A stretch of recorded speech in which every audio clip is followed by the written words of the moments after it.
The saloon smelled of stale whiskey and smoke, its cracked windows rattling as the desert wind howled outside. Men with rough hands and harder faces filled the room, gambling, shouting, and drinking as though there were no tomorrow.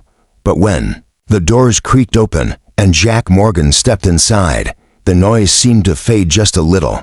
He wasn't a man to waste words, and the cut of his jaw and the shadow of his hat told everyone enough this was a man on a mission. His boots struck the floorboards with slow, deliberate weight until he stopped at a corner table where she sat, alone, her dress torn at the edges, her hair falling loose over her shoulders. Her eyes flickered up to meet his, sharp, tired, but still holding the remnants of fire that refused to die. Before he could speak, her voice broke the heavy silence. "You paid for me. Now finish it." Her tone wasn't playful, wasn't mocking, it was bitter, as if daring him to confirm the truth she believed about men. The words cut through him sharper than any knife, but Jack didn't flinch. He sat down across from her, his broad shoulders sagging under the weight of everything he carried but never said. She leaned forward, her hands trembling slightly, and whispered again, "You bought me, Cowboy. So finish what you came for." Her laugh was soft, broken, brittle as glass, and it echoed like a dare. Jack shook his head slowly, his voice steady, though his heart felt like it might break. "I didn't pay for you," he said firmly, meeting her eyes. "I paid to free you." For a moment she froze, as if the words made no sense. Then she laughed again, harsher this time, her eyes glistening, with tears she wouldn't allow to fall. "Men don't do that," she said. "Men pay because they want to own. They pay because they think they can take and leave." Without remembering the face of the woman they used, she spat the words like venom. Her pain lay bare. Jack reached into his coat pocket and pulled out a folded slip of paper. He slid it across the table to her, the bill of sale, the proof that he had indeed traded every dollar he had earned for her life. She stared at it, her hand hovering above the paper but never touching, as if afraid it would burn her. Her lip quivered, but she bit down hard, forcing strength into herself. "You're lying," she whispered. "Nobody buys freedom in a place like this." Jack leaned forward, lowering his voice. "Then maybe nobody's ever tried." Her chest rose and fell quickly, her breath ragged as she wrestled with the truth.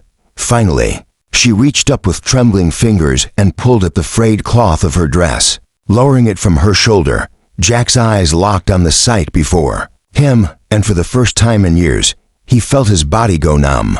Branded deep into her skin was a mark, a cruel iron scar, seared there by men who wanted to remind her every day that she was property, not person. Around it, the skin was littered with old bruises, scars of beatings, cuts that never healed. Clean. Jack felt his stomach twist, his jaw clenched so hard he thought his teeth might break. But his eyes never left hers. "This is what you paid for," she said coldly, her voice cracking with pain. "This is what you bought. Do you still think you freed me, rancher? Or have I just traded one owner for another?" Jack reached out, his hand hovering inches from her skin, but he didn't touch. His voice shook, but remained steady enough to cut through the fog of her despair. "You're not used goods," he said firmly. "You're not a brand. You're not theirs, you're you. And you're free now, whether you believe it yet or not."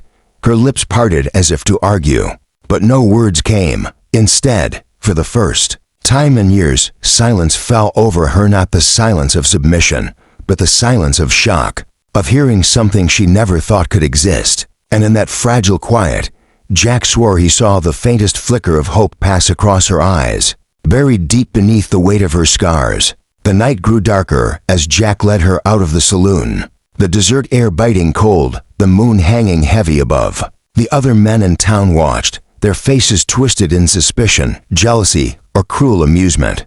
They whispered among themselves, but no one dared step in his way. She walked stiffly beside him, her shoulders hunched as though bracing for a blow that never came. When they reached his horse, she stopped, her hands gripping the edge of her dress, her eyes darting like a trapped bird. "You don't understand," she said breathlessly. "They'll come for you. They'll come for me. No one leaves their grip. No one ever walks away free." Jack turned to her, his face calm but his voice burning with conviction. "Then, let them come.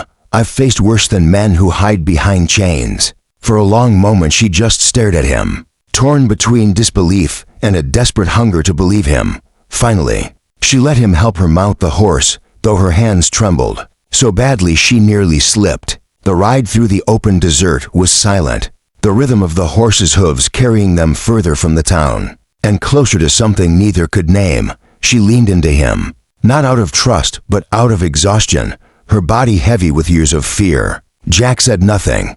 He knew her soul needed space before words could mean anything. By the time they reached his ranch, dawn had begun to streak the horizon with gold and fire. He lifted her down gently, leading her into the warmth of his small cabin. She sat by the fire, staring into the flames as if they might consume her. Jack set food in front of her, bread and beans, but she only picked at it, her eyes distant. Finally, she looked at him, her voice breaking into the silence. "Why?" she asked, almost angrily. "Why do this for me? You don't know me. You don't know what I've done, what they've turned me into. I'm not worth saving." Jack knelt in front of her, his rough hands resting on his knees, his eyes locked on hers with a steadiness that felt unshakable. "Because no one deserves chains," he said softly. "Not you, not anyone. They broke their honor, not you. And don't ever think you're not worth saving. I've seen strength in you tonight that most men would never survive." Her lips trembled, her hands covering her face as sobs tore through her body. For the first time in years, she allowed herself to break, not because she was weak, but because she had finally found someone strong enough to hold the weight of her pain without adding to it. Jack didn't touch her. He didn't need to. He simply stayed, a silent presence in the storm of her grief. And when at last she lowered her hands and looked at him again, there was something different in her eyes. Not trust, not yet, but the faintest shimmer of possibility, of a life she had long stopped believing could exist. Outside, the sun broke fully over the horizon, spilling light across the land, chasing away the shadows. And in that moment, Jack knew this was only the beginning. He hadn't just bought her freedom. He had chosen to walk beside her on the road toward healing, no matter how long it took. My friends, if this story reached your heart, if it made you feel the weight of despair and the power of compassion, I ask you to subscribe to this channel. Because here, every story carries a truth that even in the darkest times, hope can rise again. And sometimes the strongest act a person can do is simply believe in someone who thought they were broken beyond repair. Subscribe now and never miss another story that reminds us of courage, redemption, and the unbreakable spirit within us all.